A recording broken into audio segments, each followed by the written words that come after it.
क्यों नाथूराम गोडसे ने किया महात्मा गांधी बापू को हत्या? क्या है रहस्य और क्या है पूरी कहानी? नमस्कार दोस्तों, मेरा नाम सेरेना है और पर्यटन सर में आपका स्वागत है। आज मैं आपको मेरे द्वारा नाथूराम गोडसे ने महात्मा गांधी को क्यों मारा इसका अनकहा रहस्य बताऊंगी। यदि आप पर्यटन स्थल और भारतीय स्वतंत्रता सेनानी की जीवनी के बारे में जानना चाहते हैं तो इस वीडियो को पहले से अंत तक देखें। हम इस कंटेंट से संबंधित वीडियो प्रत्येक रविवार को अपराह्न 3 बजे से 4 बजे तक अपलोड करते हैं और मुझे आशा है कि आपको यह वीडियो पसंद आएगा।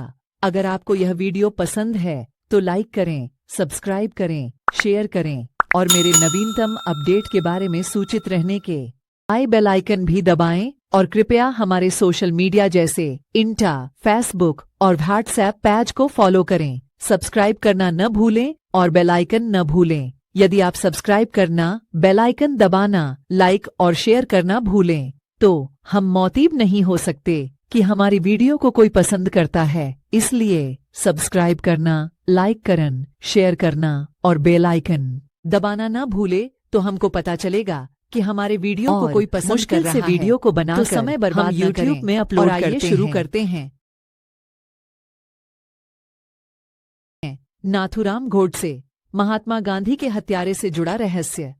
जनवरी 1948 को नाथूराम विनायक गोडसे ने राजधानी दिल्ली में एक प्रार्थना सभा से निकलते ही भारत के सबसे प्रतिष्ठित नेता मोहनदास करमचंद गांधी की गोली मारकर हत्या कर दी। 38 वर्षीय कट्टरपंथी हिंदू महासभा के सदस्य थे, एक दक्षिणपंथी विंग पार्टी। इसमें गांधी पर मुस्लिम समर्थक और पाकिस्तान के प्रति नरम रुख अपनाकर हिंदुओं को धोखा देने का आरोप लगाया गया था। उन्होंने उन्हें विभाजन के रूप में हुए रक्तपात के लिए भी दोषी ठहराया, जिसमें आजादी के बाद भारत और पाकिस्तान का निर्माण हुआ। 1947 में ब्रिटेन हत्या के 1 साल बाद एक ट्रायल कोर्ट ने गोडसे को मौत की सजा सुनाई। उच्च न्यायालय द्वारा फैसले को बरकरार रखने के बाद नवंबर 1939 में उन्हें फांसी दे दी गई। एक साथी नारायण आप्टे को भी मौत की सजा दी गई थी और 6 अन्य को आजीवन कारावास की सजा सुनाई गई थी। भारतीय 1911 की दया याचिका पर बहस क्यों कर रहे हैं? हिंदू महासभा में शामिल होने से पहले गांधी के जीवन के अंतिम 10 वर्षों की दुर्लभ तस्वीरें। गोडसे राष्ट्रीय स्वयंसेवक संघ,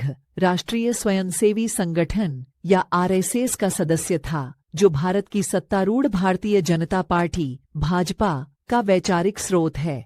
प्रधानमंत्री नरेंद्र मोदी खुद 95 साल पुरानी हिंदू राष्ट्रवाद की मातृशक्ति के लंबे समय से सदस्य हैं। आरएसएस उनकी सरकार में और बाहर एक गहरी प्रभावशाली भूमिका निभाता है। दशकों से आरएसएस ने राष्ट्रपिता की हत्या करने वाले गोडसे को त्याग दिया है, क्योंकि भारतीय उन्हें अपना सबसे बड़ा प्रतीक कहना पसंद करते हैं। फिर भी हाल के वर्षों में हिंदू दक्षिणपंथियों के एक समूह ने गोडसे की प्रशंसा की है और खुले तौर पर गांधी की हत्या का जश्न मनाया है। पिछले साल एक फायरब्रांड बीजेपी सांसद ने गोडसे को देशभक्त बताया था। इस सब ने अधिकांश भारतीयों को नाराज कर दिया है, लेकिन आरएसएस अपनी स्थिति पर अड़ा हुआ है। गोडसे ने गांधी की हत्या करने से बहुत पहले संगठन छोड़ दिया था। अब एक नई किताब का दावा है कि यह बिल्कुल सच नहीं है। हाई स्कूल छोड़ने वाले शर्मीले गोडसे ने महासभा में शामिल होने से पहले दर्जी का काम किया और फल बेचे, जहां उन्होंने इसके समाचार पत्र का संपादन किया।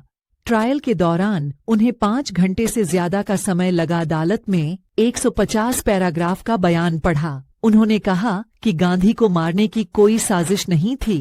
इस प्रकार वे अपने सहयोगियों को किसी भी गलत काम से मुक्त करने की कोशिश कर रहे थे। उन्होंने इस आरोप को खारिज कर दिया कि उन्होंने अपने नेता विनायक दामोदर सावरकर के मार्गदर्शन में काम किया था, जिन्होंने हिंदुत्व या हिंदू नेस के विचार को जन्म दिया था। हालांकि सावरकर को सभी आरोपों से बरी कर दिया गया था। आलोचकों का मानना है कि गांधी से घृणा करने वाला कट्टरपंथी दक्षिणपंथी इस हत्या से जुड़ा था। गोडसे ने अदालत को यह भी बताया कि उसने गांधी की हत्या करने से बहुत पहले ही आरएसएस से नाता तोड़ लिया था। धीरेन्द्र झा, लेखक गांधी का हत्यारा, लिखता है कि गोडसे एक डाक कर्मचारी पिता और एक गृहिणी मां का बेटा आरएसएस का एक प्रमुख कार्यकर्ता था, उसे संगठन से निकाले जाने का कोई सबूत नहीं था। मुकदमे से पहले दर्ज किए गए गोडसे के बयान में हिंदू महासभा का सदस्य बनने के बाद आरएसएस छोड़ने का कभी जिक्र नहीं किया गया। हालांकि उनके अदालती बयान में कहा गया है कि वह आरएसएस छोड़ने के बाद हिंदू महासभा में शामिल हो गए, लेकिन वास्तव में उन्होंने ऐसा कब किया इस पर चुप हैं। यह एक ऐसा दावा था जो सबसे अधिक बहस में से एक बना हुआ है। गोडसे के जीवन के पहलू श्री झा कहते हैं, उनका मानना है कि आरएसएस समर्थक लेखकों ने इसका इस्तेमाल चुपचाप इस धारणा को आगे बढ़ाने के लिए किया है कि गोडसे गांधी की हत्या करने से लगभग एक दशक पहले ही आरएसएस से नाता तोड़ चुका था और हिंदू महासभा में शामिल हो गया था। शोधकर्ता जे कुरेन जूनियर ने दावा किया कि गोडसे 1930 में आरएसएस में शामिल हुआ और 4 साल बाद छोड़ दिया, लेकिन अपने दावे के लिए कोई सबूत नहीं दिया। श्री झा लिखते हैं कि अपने मुकदमे की शुरुआत से पहले पुलिस को दिए गए एक बयान में गोडसे ने स्वीकार किया कि वह काम कर रहा था दोनों संगठनों के लिए एक साथ। परिवार के सदस्य भी अतीत में बहस में शामिल हो चुके हैं। नाथूराम के भाई गोपाल गोडसे, जिनकी 2005 में मृत्यु हो गई थी, ने कहा था कि उनके भाई ने आरएसएस नहीं छोड़ा था। अलग से गोडसे के एक पोते ने एक पत्रकार को बताया 2015 में गोडसे 1932 में आरएसएस में शामिल हो गया और उसे न तो निष्कासित किया गया और न ही उसने कभी संगठन छोड़ा। आरएसएस का एक अतिव्यापी और तरल संबंध और एक समान विचारधारा थी। वह बताते हैं कि गांधी की हत्या होने तक दोनों समूहों के बीच हमेशा घनिष्ठ संबंध थे और कभी कभी अतिव्यापी सदस्यता भी थी। गांधी की हत्या के बाद आरएसएस पर 1 साल से अधिक समय के लिए प्रतिबंध लगा दिया गया था। आरएसएस ने हमेशा वही दोहराया है जो गोडसे ने अदालत में कहा था कि उसने 1930 के दशक के मध्य में संगठन छोड़ दिया था और फैसले ने साबित कर दिया कि उसका हत्या से कोई लेना देना नहीं था। आरएसएस के वरिष्ठ नेता रा ममाधव ने कहा, यह कहना कि वह आरएसएस का सदस्य था केवल राजनीतिक इरादों के लिए झूठ फैलाना है। आरएसएस के सबसे प्रभावशाली नेताओं में से एक एस गोलवलकर ने गांधी की हत्या को हत्या बताया, अद्वितीय परिमाण की त्रासदी और भी अधिक, क्योंकि दुष्ट प्रतिभा एक देशवासी और हिंदू है। अभी हाल ही में एमजी वैद्य जैसे आरएसएस नेताओं ने गोडसे को हत्यारा कहा था, जिसने भारत के ऐसे सम्मानित व्यक्ति की हत्या करके हिंदुत्व का अपमान किया था। विक्रम संपत जैसे लेखकों का मानना है कि आरएसएस और हिंदू महासभा के बीच एक तूफानी रिश्ता था। श्री संपत, जो सावरकर की 2 खंडों वाली एक विस्तृत जीवनी लिखी है, जिसमें लिखा है कि हिंदुओं के हितों की रक्षा के लिए क्रांतिकारी गुप्त समाज के समान स्वयं सेवकों का एक समूह स्थापित करने के हिंदू महासभा के फैसले ने आरएसएस के साथ उसके संबंधों को कड़वा कर दिया है। इसके अलावा श्री संपत के अनुसार आरएसएस महासभा नेता सावरकर के विपरीत व्यक्तियों को आदर्श मानने से परहेज करता है, जो वीर पूजा और अतिरंजित प्रशंसा में विश्वास करते थे।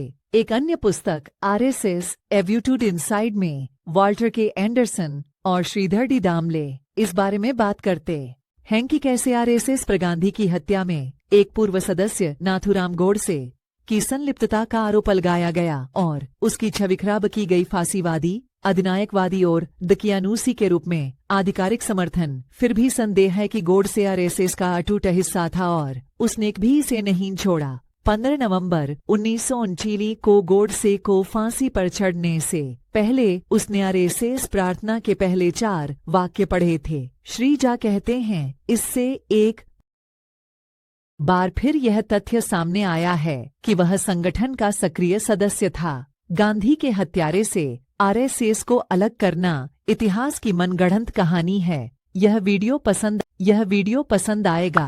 अगर आपको यह वीडियो पसंद है तो लाइक करें, सब्सक्राइब करें, शेयर करें और मेरे नवीनतम अपडेट के बारे में सूचित रहने के लिए बेल आइकन भी दबाएं और कृपया हमारे सोशल मीडिया जैसे इंस्टा, फेसबुक और व्हाट्सएप पेज को फॉलो करें। सब्सक्राइब करना न भूलें और बेल आइकन न भूलें। यदि आप सब्सक्राइब करना, बेल आइकन दबाना, लाइक और शेयर करना भूलें, तो हम मोतीब नहीं हो सकते कि हमारी वीडियो को कोई पसंद करता है और मुश्किल से वीडियो को बनाकर हम यूट्यूब में अपलोड करते हैं। इसलिए सब्सक्राइब करना, लाइक करना, शेयर करना और बेल आइकन दबाना ना भूले, तो हमको पता चलेगा कि हमारे वीडियो को कोई पसंद कर रहा है।